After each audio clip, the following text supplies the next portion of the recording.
In today's video we will see how to stick your IKEA LÖNSÅS mirror. I paid £1.50 for this and it's a well worth the product.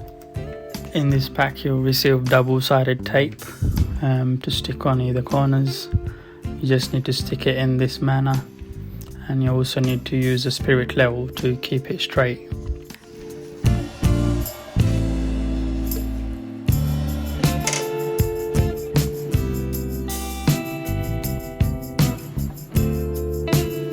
You need to wipe clean the mirror and the surface where you're going to stick the double-sided tape to, or else it won't stick properly.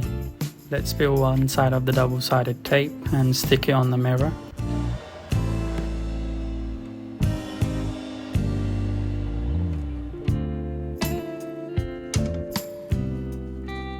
Now you make sure the surface is clean so the double-sided tape can stick firmly. If the surface is not clean, the mirror is made of glass, so it will fall and break instantly, so you need to be very careful and make sure it's attached firmly.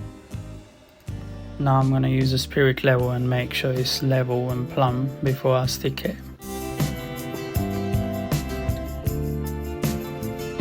That's it, the installation is now finished. I hope this is useful for you. See you in the next video.